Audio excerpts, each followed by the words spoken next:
Hello! How's everybody doing out there? Cousin Johnny here at the historical Golden State Theater. 95 years. I remember here watching Francis the Talking Mule back in the late 50s or 60s. But anyway, I'm here with a special guest. Please welcome Ben Bransford. Ben, how are you? Doing well, man. How are you? Thanks a lot for inviting us over to this special, famous place here. Well, we're glad that we're getting this pandemic under control and that you're bringing back this great entertainment back to the Monterey Peninsula. So, Ben, where are you from? I'm actually originally from Carmel, so local on the peninsula. Went to all throughout Carmel schools, so here was home for me. Traveled down to LA for a couple years for college and working a little bit, and then made my way back.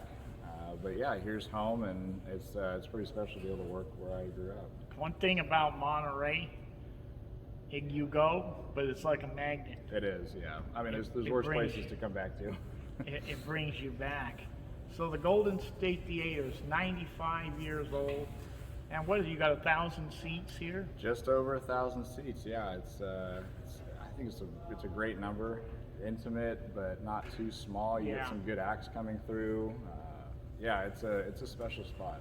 You look around here. A lot of locals might be watching this show, this video, but if you haven't, and you walk around, it's a magical place with all this beautiful workmanship and art. And this thing, it kind of gives you goosebumps when you walk in. And so Ben, you're the promoter here. Yeah, kind of the interim promoter. I came on once the previous owners were looking to get out of the concert game and kind of go on to new stuff, and agreed to help out kind of for what was going to be about a 2-year window, and obviously the pandemic hit, so that wiped out almost an entire year of that. An entire year, yeah. But yeah, I've kind of been bridging the gap between the previous owners and then the new owners, which came on about 2 months ago.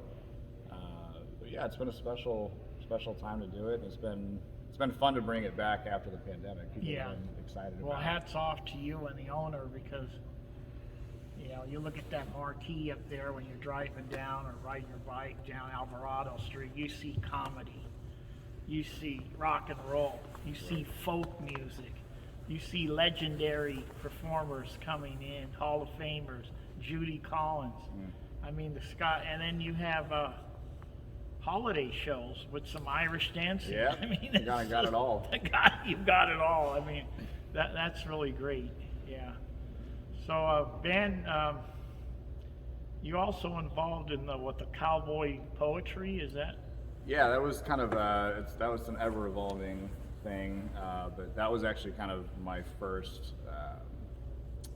entrance kind of into the live entertainment game, especially in Monterey.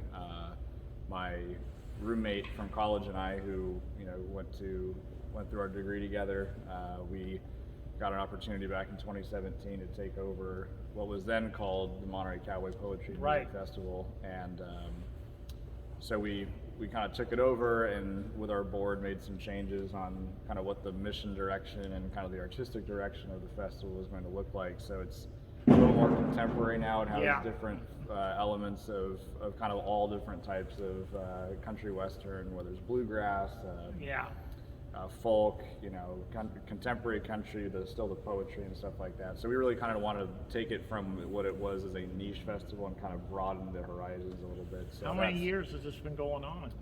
That is going to be going into almost its 27th year. Wow, I can't believe it's 28th year. I can't believe it's been that long. Yeah. So and they did so well for such a long time, and the people who are still involved with it are still heavily into it. But yeah, so and obviously that took a time out for the COVID year as well. So, it's a matter of getting everything back up and running. Everything. I think that's going to be great. Yeah. We've got a local musician that has played in, I think, quite a few of those events. That's Mike Beck. Oh yeah, oh yeah. I love Mike. He was Mike- actually the first artist we met after taking it over. He called us, Yeah. and he's such a great guy. Mike Beck is great. He's just a beautiful storyteller and music. It's just really great. Yeah, he won a few awards this past He won show cycle. He won some awards, Yeah. and I think if I read it right, one of his songs is in some kind of a top Yeah, well, 5, top 10 or something. And he was invited to Elko, Nevada, and God, I think it was he's in the cowboy circuit. He's like one of the guys. He's So, one of the yeah. guys, and I think he's living in Montana now, or training. He does his Facebook Lives all the time. Training I've seen him horses. sometime. He comes down here every now and then, but I have to give him credit. During this pandemic, when everybody was locked down, he would do a show every Sunday at 12 o'clock. Yep. And it was it was like clockwork, every Sunday at faithful. 12 I would turn it on, and it was live from the bunker, he calls it. Yeah. So that festival's when? What time of the year? We're actually still kind of trying to figure out. We're going to be looking forward to 2022. That's going to be our next festival. We actually had 2 concerts about a month or 2 ago.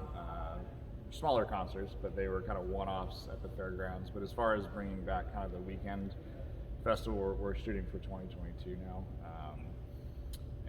We're pretty confident it's going to happen. Like I said, with any nonprofit, with any entertainment, anything, it was a gamble to even start up again. So I think it's going to be successful. People we're come, excited. They come from all over They did. California to go to that festival.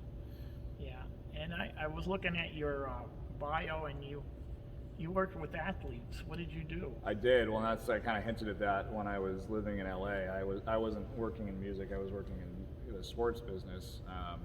So I was working in a sports agency, kind of a full service sports agency. So my side was dealing with like contracts, specifically like the statistical analysis behind an athlete's performance to then go and pitch to a team kind of what we think they're worth. Kind of like an agent. Yeah, so I worked for an agent, and so Okay. I would do kind of the grunt work, so to speak, of coming up with all the charting and stuff like that, and then we'd put our heads together and see what it all meant, and then he would go and do his thing. So I thought that was going to be kind of my career in life. But I really enjoyed it. It was great. Well, you were like, were you like interacting with the athletes too? I was, yeah, to a certain degree. I mean, I spent a lot of my time in office stuff and a lot of different charts and stuff. That was kind of my world. But every once in a while we get the perks of going to the game and actually Beautiful. meeking them. They're not just names on paper, but you actually meet the people. Can you say a couple of them or tell? Yeah. So I dealt with. Actually, at the time, so this is almost 4 or 5 years ago. But at the time they were rookies. Now they've made names for themselves. But currently, one of them was a pitcher for the New York Mets, Marcus Stroman. Oh yeah, that's good. One of them is a pitcher on the Giants right now, Kevin Gausman. Wow. A basketball player on the Clippers right now, Kawhi Leonard. Oh man, that's So- else. Wow. So yeah, we had our roster. Others it was a big agency, and we had a lot of really cool people. But that was a fun time. But it's strikingly similar to music. Like it seems like 2 completely different worlds, but they parallel each other a lot. So it was kind of a natural movement into. Oh, Remember the sounds sorry or about something? that. They call that technical difficulty. But so anyway, that's really great. And so what's happening at the? Well, you were saying it interacts with. You were working with the athletes, and also here at the Golden State, it kind of takes that talent to. It does. Even though it's different, it's kind of you seek it out. And Yeah, no, for sure. I mean, that's what you're doing. You seeking it out. yeah, exactly. No, talent. I mean, talent's talent, and especially when you're on the side of. I mean, really, what you're doing is you're betting on your shows. Yeah. Like you're betting on an athlete. You're betting on your shows. So every time we bring an artist in, we're betting on the fact that people are going to buy tickets to come see the show, right? And they make money. We make money. Yeah. The customer's happy. Like it's a win-win-win. So, there's a lot of.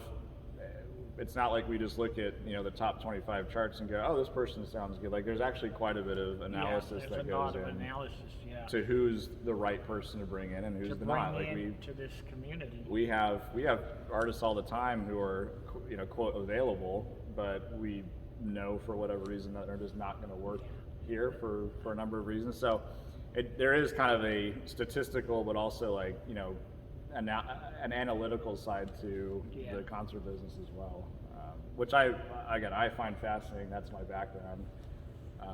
That's great. So that's why I said it was kind of a natural split from sports to music, because it's not just the artistic part's beautiful, and I think sometimes I get lost in the numbers and I get lost in kind of the business side. But for instance, we had a show this last weekend with a group called the Waylon Jennies, and I had personally never heard of them. I was unfamiliar with them, but I had looked at their charts. They sold really well. I thought this community would really do well with this folk type of music.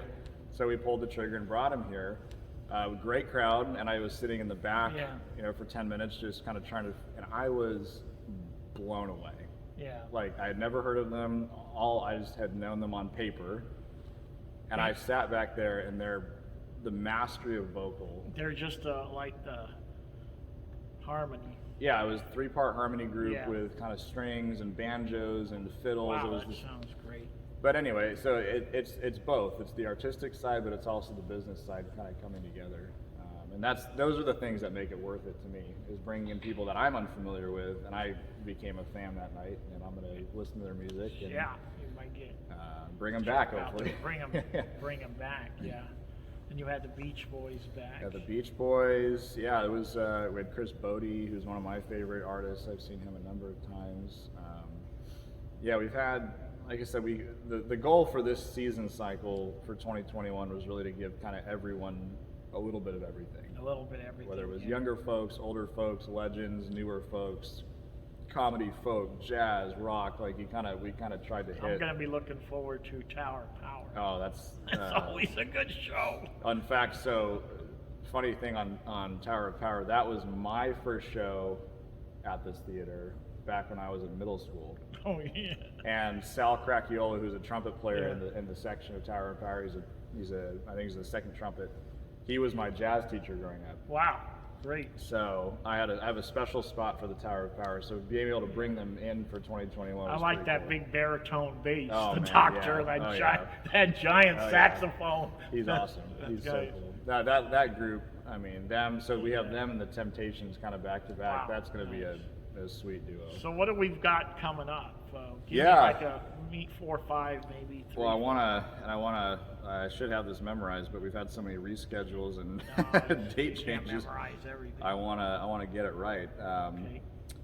So let's see. We have Dimitri Martin, who's going to be coming up on October 16th, and he's a absolutely fantastic comedian, a younger guy coming up through the ranks of the comedy world. We have legendary songwriter Christopher Cross coming. Oh yeah, that's a legend there. Yeah, October 21st. Felipe Esparza, another comedian, October 23rd. If you guys like George Lopez or any of those types of comedians, he's right there. Country Sarah Evans, October 29th. Lewis Black, George Thorogood, The Temptations, Tower of Power. I mean, we got some. Man, whatever you call variety, and then you also have a Christmas show. We do, yeah. Celtic dancers. Yep. It's the river dance type. Oh God, that's gonna be great. Stuff, and they've been here before, and they're a holiday favorite. Right over here on this stage. Yep. No, they're a holiday favorite, and that's, I mean, talk about something to kick off the season right. That's a great. I've seen them twice here. It's gonna be great. So, fantastic. So it's kind of cool to drive down Alvarado and look, and you got like an old-fashioned marquee up there, which is really great. Yeah, there's some in our lobby off to the right. We have a number of old photos of Alvarado Street, and you think our marquee is cool now. You had back in the day the big state, sign, and I think it'd be cool to bring that back. Have kind of that old downtown vibe. Bring it back. Yeah. Now we got Mike Murata on the corner. Yep. Now this really is kind of the crown jewel of Old Monterey.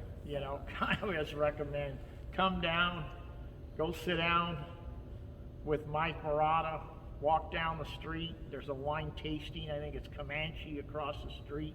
Grab a glass of wine. Come on over and watch a show at the famous Golden State Theater. So Ben, I mean, this is really great that you invited us here and sharing this fabulous place with us. Yes. And we're looking forward to coming in.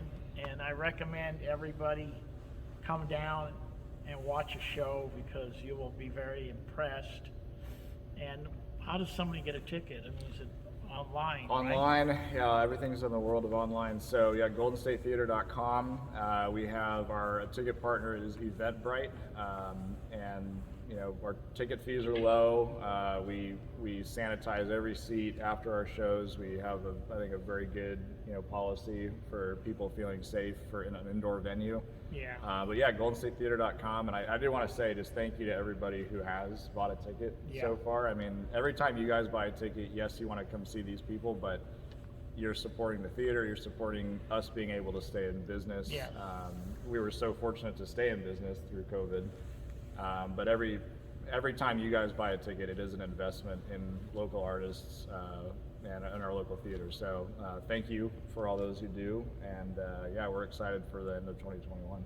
Well, we're excited that you're here, bringing all this great music back to this great, the Grand Dame of theaters. So Ben, I appreciate you buzzing with Cousin today, and thanks for having me. Thank you so much. Cool, man. Appreciate it. Okay, everybody, we'll see you next week, and thanks for tuning in. And Golden State Theater. Bye.